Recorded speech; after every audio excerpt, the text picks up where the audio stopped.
Inadi Concord, Inadi Pande Group, Inadi Concord, Inaniad. Habari za asubuhi wana Access Tech App and Support.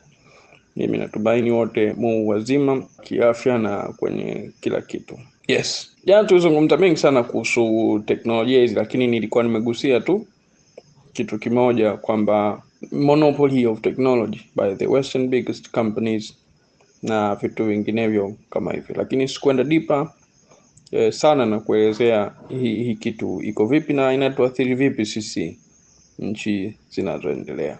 Kwenye ulimwengu wa teknolojia kuna kumiliki teknolojia kwa aidha kuhodhi kwa njia mbili. Moja ni ile proprietary, yani wewe kampuni fulani unajimilikisha tu hiyo teknolojia na hutairuhusu itumike na watu wengine. Lakini kuna ile inaitwa open source, kwamba wewe ndio unakuwa mwanzilishi na unaweza kuwa na copyright na whatever, lakini unaweza kuruhusu itumike na watu wengine kuendeleza kwa kadri wanavyotaka. Sasa hii ya pili ndio imekuwa fursa kwa maendeleo na uvumbuzi mwingi wa teknolojia na mabadiliko ya teknolojia na usambaji wa teknolojia kwa kiwango kikubwa katika nchi zinazoendelea na hata nchi zilizoendelea, lakini kwenye research and development side. Na hii ipo katika kila kitu. Mfano, simu yako au kompyuta yako imeundwa na processor, si ndio? Processor inamilikiwa na makampuni. Kwa mfano, kwenye kompyuta kwa kiwango kikubwa ni makampuni kama 3 hivi mpaka sasa yanaweza kumiliki kwa kiwango kikubwa utengenezaji wa processor za kompyuta au system on chip au CPU, let me say that. Inachangia kwa kiwango kikubwa. Ieleweke Dell, HP, Lenovo hawahusiki. Nitakuja kuelezea kivipi. Briefly tu ni kwamba hawa kina Dell na HP na nini wao wanatengeneza kompyuta. Na kwenye swala la kompyuta tofauti kidogo na simu. Kompyuta hata laptop hizi unaweza ukakaa tu mwenyewe nyumbani kwako ukaidesign na ukatumia. Unachokifanya ni kukusanya kila kifaa na kinauzwa separately. Vifaa vingi vya kompyuta vinauzwa separately. Though hizi kompyuta wanapokuja kuzitengeneza Dell, HP na makampuni mengine wao huwa wanaamua build in some features. So original manufacturer of some important devices, kwa mfano microchip processors. Kwa mfano RAM. Kwa mfano kwenye RAM huko utasikia DDR4, DDR5. Hii DDR5 kimsingi Samsung ndio leading. Ila sijua kama huwa ni leading manufacturer, lakini hao ndio walio introduce for the first time. Ndio latest RAM, at least uwe na DDR4, DDR5, it's not bad. Lakini kompyuta yako ili run na hiyo processor. Kwa hiyo kuna processor mbili. Kuna Ryzen ambayo inatengenezwa na AMD, Advanced Chip Microcomputer Development. I don't remember exactly kirefu chake. AMD na Intel wao wanatengeneza processor zao za Intel hivyo. Lakini pia kuna Qualcomm Snapdragon processor zipo kwa ajili ya kompyuta. Ndio utashangaa Surface laptop na zingine ambazo ziko hapa. Sasa hapa hizi processor za mwisho nilizozitamka zenyewe zinatumia CPU architecture nyingine inaitwa ARM. Nishaielezea jana kule. Hii hapa na kuonesha tu monopoly, uelewe kwamba hizo teknolojia ziko monopolized by somebody. Hii hapa inamilikiwa kama nilivyosema na SoftBank company.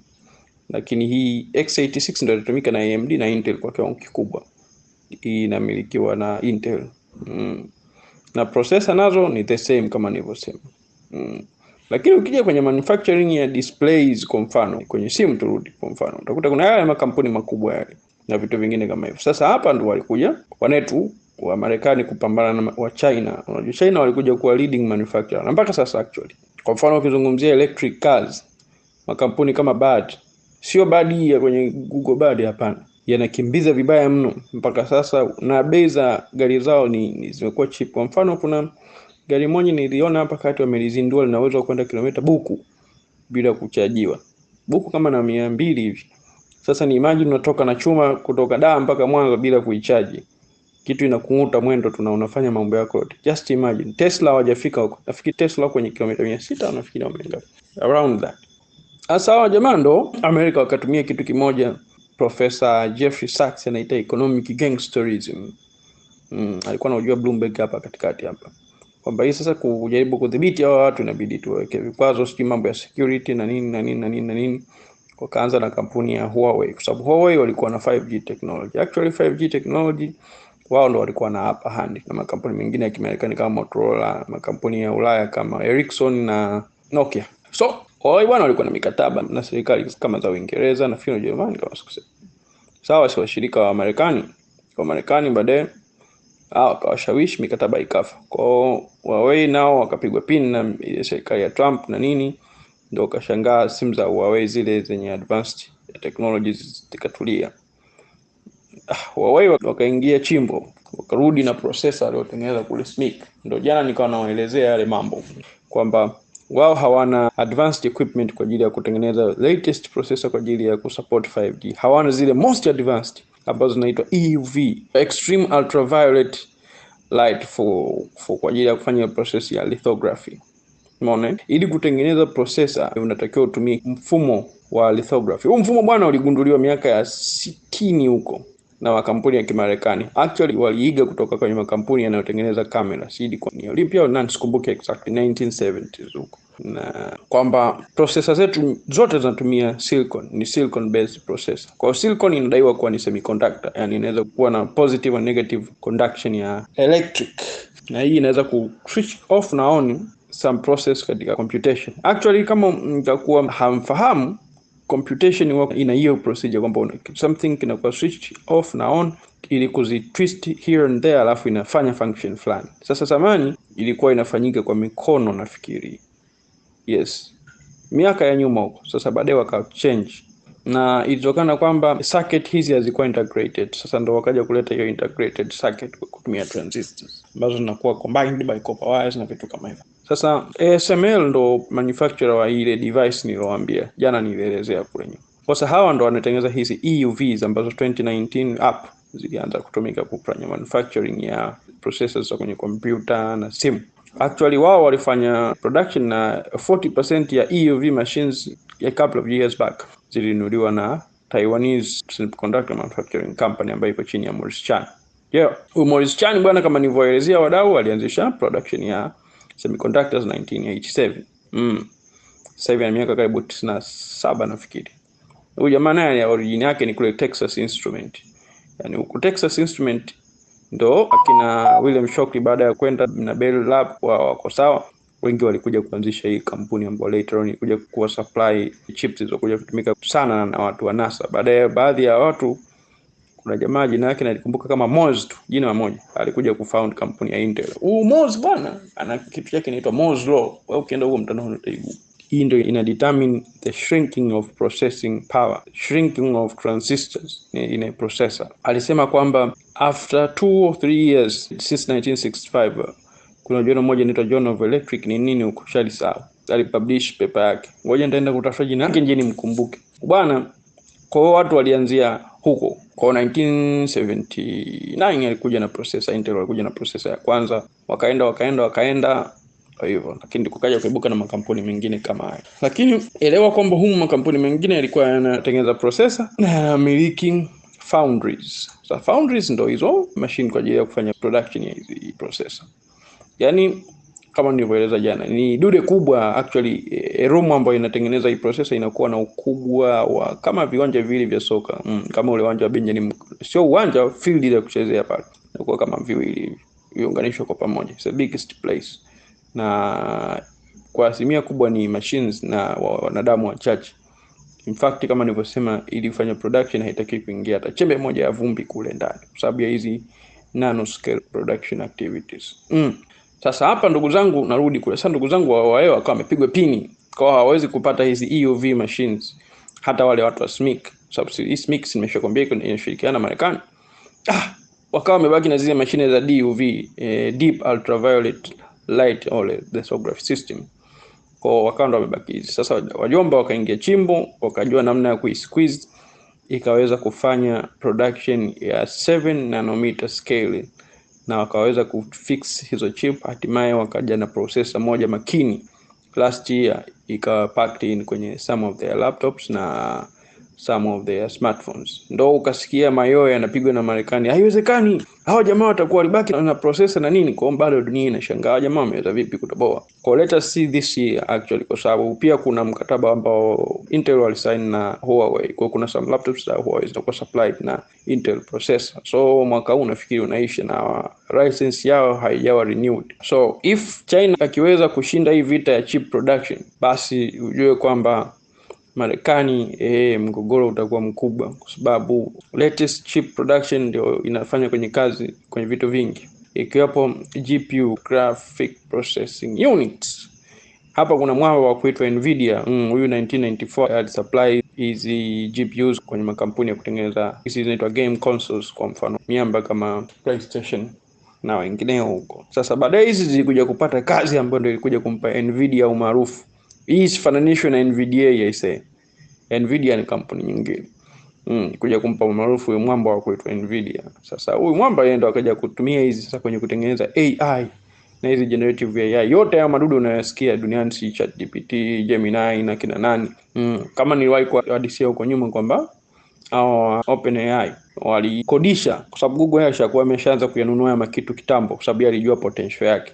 Na wengi walikuwa hawajajua potential yake katika hiyo side. So Google alikuwa nayo mengi karibu hata 15,000. Kwa ili tu kutrain ile model ya GPT-2, wajomba walikodisha book 10 hizi kitu book 10.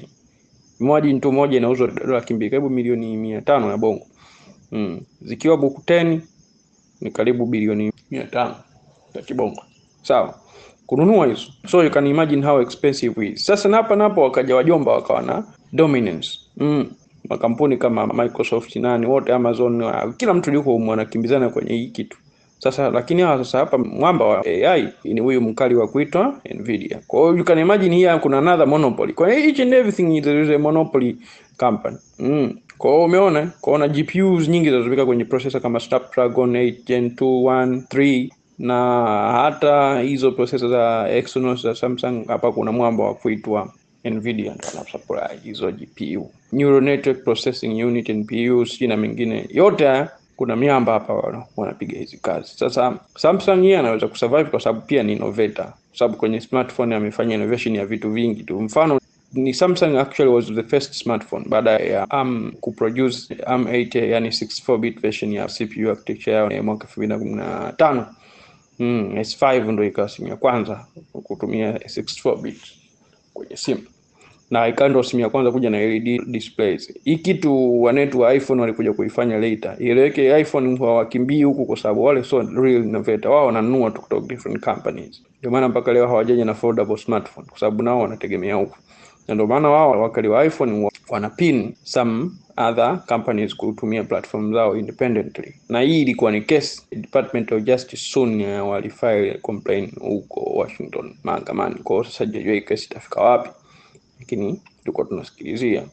Nakumbuka walikuwa nabishana na wadau wanaomiliki ile game inaitwa Call of Duty na makampuni mengine mengi tu ambayo yalifile complaint ya competitive dominance. Pia hawa jamaa washakula fine Umoja wa Ulaya wakati ule wanajifanya wataki kutumia USB type C. Gongo fine kama bilioni 20 hivi dola. Umoja wa Ulaya wao wanakupiga fine za kutisha yani. Kuna wakati pia hawa jamaa walikuwa kuwadanganya watu kwamba the power of iPhone ina kadri vizidi kwenda ina maana haipungui nguvu. Kuna mwamba mmoja akaja kushtuka mzee, akawashtua European Court of Justice. Wakalipeleka kwenye halmashauri ya Umoja wa Ulaya. Ikawa balaa, wajambo wakagongo fine tena. Kwa yani iko hivyo bwana, hizi sectors za dominance. Sasa sisi watu tulioko kwenye nchi maskini tunaweza kufanya vipi? Sisi cha msingi ni kushirikiana na katika kutengeneza zile teknolojia rahisi ambazo tunaweza kuafford. Na hii upande wa open source sisi ndo tunaweza kuishi nao sana. Kwa in each and everything kuna open source. Wewe unatumia computer, kuna Windows huku, kuna Linux. Hadi kwenye CPU architecture kuna open source yake. Ingawa hiyo mara nyingi inatumika kwenye R&D, research and development tu. Kondo hivyo yani kifupi. Kwa each and everything. Kwa mfano kwenye AI utakuta makampuni kama Amazon, kampuni kama Microsoft, Google, Apple, wajomba kina Samsung wanakuwepo. OpenAI kwenye generative AI kuna OpenAI na wengine wengi. Kuna kampuni kwa mfano kuna hii model mpya imekuja baada ya ChatGPT inaitwa Claude 3. Jamaa nao wanakimbiza na huko ndo Amazon ka invest. Kwa kila dominance kwenye technology Kwa hiyo kuna wajomba hapo, na ukiangalia in a real sense ni vigumu sana kumkwepa Marekani unless labda China hajatoboe, na China akitoboa Marekani atabaki hoi sana, kwa sababu China ana manufacturing capability ambayo ina reduce the cost of production. Na mfano mmoja mwingine wa mwisho kabisa ni wakati Intel wana develop their foundries. Unajua miaka katikati hapo Intel waliacha ku develop their foundries kwa modern, naona so wakaja kushtuka, tunaikuaje tunawategemea TSMC na Samsung, hawa jamaa China akija kuleta noma itakuwaje? So wakamshawishi Morris Chan mwaka juzi akaanzisha TSMC manufacturing industry kule Marekani. Fikiri mwaka huo mwaka kesho itakuwa imekamilika. So nao kutakuwa na TSMC kiwanda chao kule Marekani, kukwepa vurugu za mwamba kuitwa China. Na hao Intel nao sasa hivi wanapambana, wanaanza kufanya production ya their processors nyumbani kwao huko kwa Marekani instead of kutegemea hama kampuni mengine. Bado wanaitwa kuitwa Nvidia, wao hawafanyi foundry production kwa sababu hii kitu inahitaji uwe na complicated technologies. Wao wana design, wao wanampa TSMC au sometime wanaweza kumpa Samsung au vipi. Sasa mkono wa Japani uko wapi?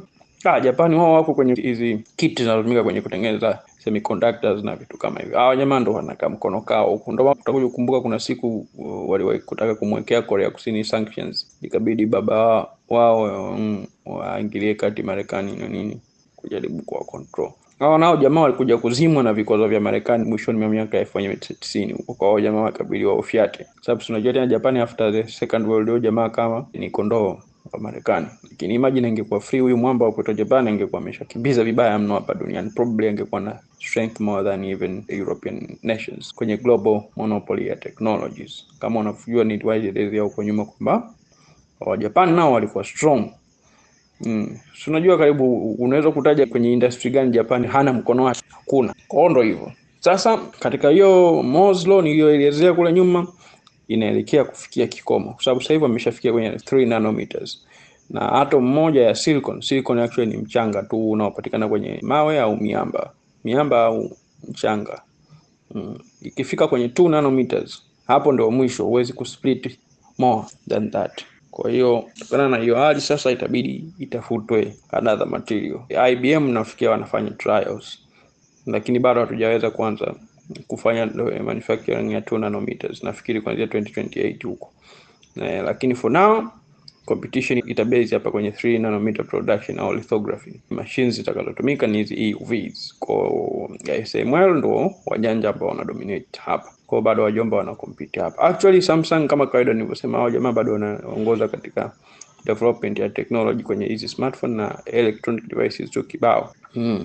Foldable phones, RAM, DDR5, yani in a range of different things. Hata kwenye vioo nini mambo kibao tu wajomba bado wanakimbiza vibaya mno. Kwa bado sisi bado tuko na mambo mengine tu.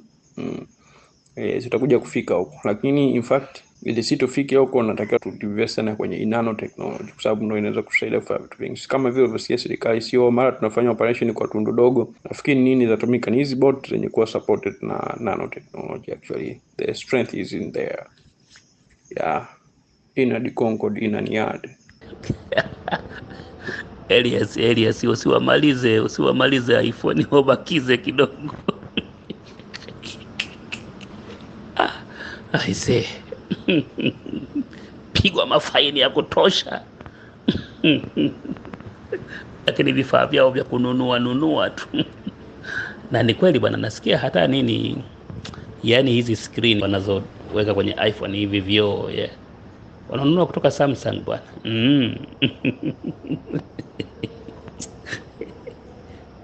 Yani wewe ukinipigia stories za teknolojia hapo unanifurahisha kweli kweli, unanifanya nicheke na nipasakike vizuri kwa you have made my pasaka good today Mr. Elias. Sasa kumbe hayo ndio mambo ya monopoly bwana. Sikia, monopoly capitalism ndio hiyo sasa. Je, wewe na mimi tunamiliki nini? Sema tunamiliki access take support. Jamani. Asante bwana. Hii sasa ndio nondo ya kimaktaba bwana. Asante sana mzee Elias. Mimi Dr. Swapondi, ila jamaa ni wahuni sana yani. Wenzao Microsoft wote wanaruhusu mtu kama kwa mfano unaona hapo Kwa mfano Android App Store iliyopo kwenye Windows, hiyo ni ya Amazon. Kimsingi unaweza ukalipwa app fulani ikatoza kwenye App Store yake. Wahuni wa hapo sasa, wao wanakung'ang'aniza mapato yako wewe ushare nao. Yaani kimsingi jamani, monopoly na ni wahuni. Haya, kwa nini watulazimisha watu tutumie cloud storage only? Yaani mimi kwa mfano wimbo wangu nimeudownload, eti siwezi kudownload officially mpaka nitumie hizo SoundCloud nini hizi Apple Music, sijui Spotify, YouTube Music, sijui na hiyo nyingine audio, ili iweje? Yaani mimi kama na wimbo wangu wa Nyandalundu nataka niusikilize kwenye simu yangu, eti ni mpaka nitumie cloud storage. Uni uhuni. Kwani nyimbo zote zipo huko? Kila kitu kipo only for cloud storage. Haya, nina app yangu nyingine mimi naitumia, eti siwezi kufanya side loading. Kwani mbona Samsung wana knock security? Wanakuwa ni hii hapo, tuna imani nayo na nini? Yaani hivyo tu, yaani ni monopoly kwa sababu hawabuni. Yaani wao ni ubunifu ni mdogo. Yaani wanaweza kudili na software na nini fresh. Hapo ndo wanaweza kwenye hiyo kitu. Na mtu asikudanganye kuhusu security. iPhones kibao tu zinapitiwa na wana huko. Kwani wewe upoisikia miaka 2017 na 18 hapa iPhone ziliunlockiwa na picha za nyuchi za watu zikawa wanasaniwa kubwa zikawa released huko dark web.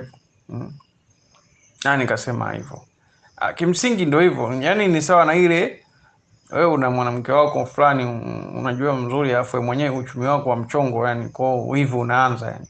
Ukimwona master fulani yani in fact unakuja muoa yani. Ukimwona master fulani na mnyemelea unajua jamaa huyo na michakato yake anaenda kuchukua ifisi yangu hii. Kwa yani michongo ya hovyo inaanza. Ndo sawa tu na iPhone. Ndio hiyo mimi naongea tu ule uhalisia. Wewe kuelewa kwamba wajamaa vifaa vingi waundi wao, nenda kuna kitu YouTube andika tu iPhone, labda iPhone 14 tear down. Kuna jamaa wanafanyaga hiyo kitu, wanafungua iPhone wanasambaza vifaa vyote. Watakwambia kifaa kimetoka huko. Yes, hata Samsung sikatai kwamba nao wana hiyo kitu, lakini wao wanabuni. Display za sasa za iPhone wananunua LG. LG ndo wanatengeneza display panels wanatumia iPhone. Ndio hivyo yani. Karibu everything wao ni kudesign processor, basi na processor nao inakuja kwa manufactured na huko TSMC au Samsung. Sasa Samsung hawafanya manufacturing ya processor zao, wanafanya processor manufacturing ya TSMC peke yao. Kwa hiyo ndio hivyo. Jamaa wasanii sana. Wako pamoja na kampuni moja ya wenzao Google nao na hizo Google Pixel zao nao ni hivyo. Kimsingi Google Pixel haikuwa design yao from the scratch. Wasanii wale yani, ingawa sasa wafia hapo mzee, huwezi kueleza vitu kama hivyo, watakuona wewe mzushi.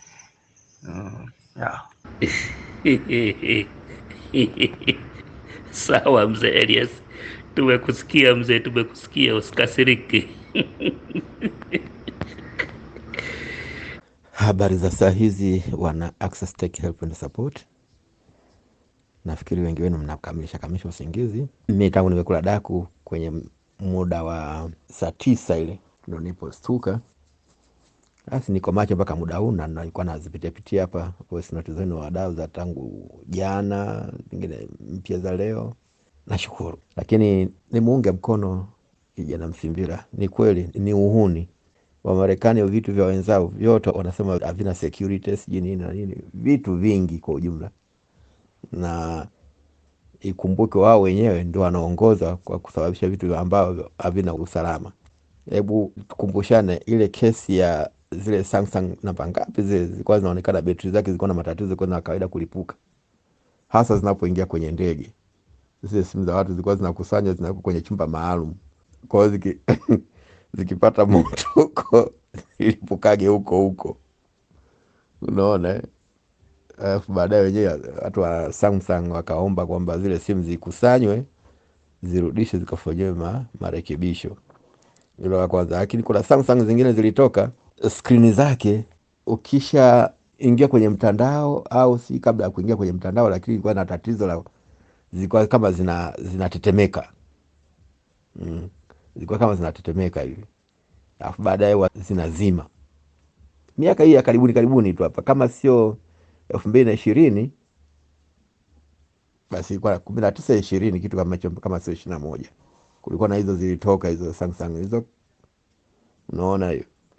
Kwa hiyo wa Marekani wahuni tu. Haya, juzi hapa kuna ndege aina ya Boeing sijui namba ngapi ile ikiwa angani, mlango wake ukachomoka. Sasa hebu niambie sasa hapo inakuwaje? Sasa mlango unachomoka aje yani? Kwa hiyo ndio hivyo wanasema, kila muomba baya bwana kumbe huwa linamfika. Kila muombea wenzake mabaya huwa yanamfika mwenyewe. Kwa hiyo ndio hivyo. Kwa hiyo labda na sisi ipo siku tutafika sehemu ambapo labda tutamiliki simu walau zenye uhakika, zenye ubora wa hali ya juu. Zenfone kama ulivyosema, ni kweli zile Zenfone ndio walikuja kuwahamasisha watu wa Itel sijui na wengine. Wao Zenfone walishaanza kutoa zile simu zao ambazo zilikuwa na uwezo wa kuongea namba tu. Unaona hiyo? Na Zenfone nao na walikuwa miongoni mwa makampuni ya kwanza kuweka simu za line mbili. Ni moja ya makampuni ya mwanzo. Siwezi kusema kwamba ndo waanzilishi, hapana. Yalikuwa yalishaanzisha ambayo, lakini na wenyewe walikuwa ni miongoni mwa makampuni ya mwanzo kabisa kuanzisha simu za line mbili. Na kama ulivyosema kwamba yule jamaa wa Tecno aliangalia soko la Afrika tuseme, hasa Nigeria. Kwa kweli Nigeria ina watu wengi na biashara yake anaifanya ni nzuri kwa kweli. Inamlipa, ndio maana amejikita sana kule. Unaona bwana.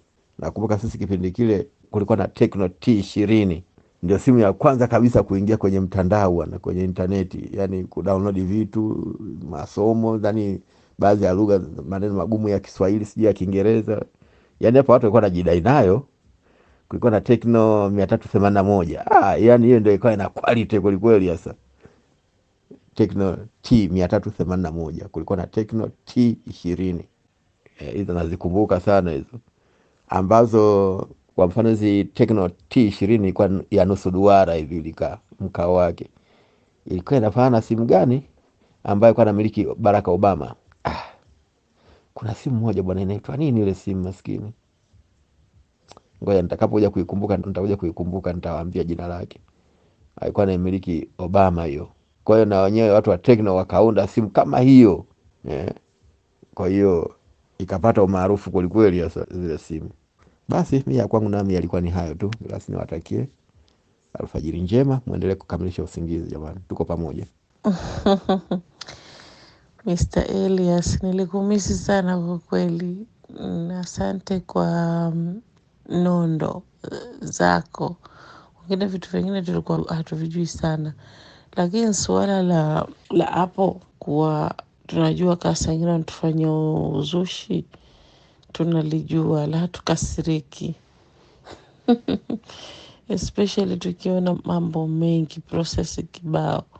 Kwa hiyo tunajua tu, wala usijali. Sasa wewe bwana, itabidi uanzishe segment yako moja hivi inayoitwa usanii wa kiteknolojia. Au uhuni wa kiteknolojia. Unakumbuka kama ile segment ya povu, unakumbuka ile? Sasa unaweza kaka hiyo usanii wa kiteknolojia, unafumbua mausanii mengi yanayojitokeza kiteknolojia bwana. Sawa mzee baba, tumekusikia. Inadi Concord inadi adi pande group.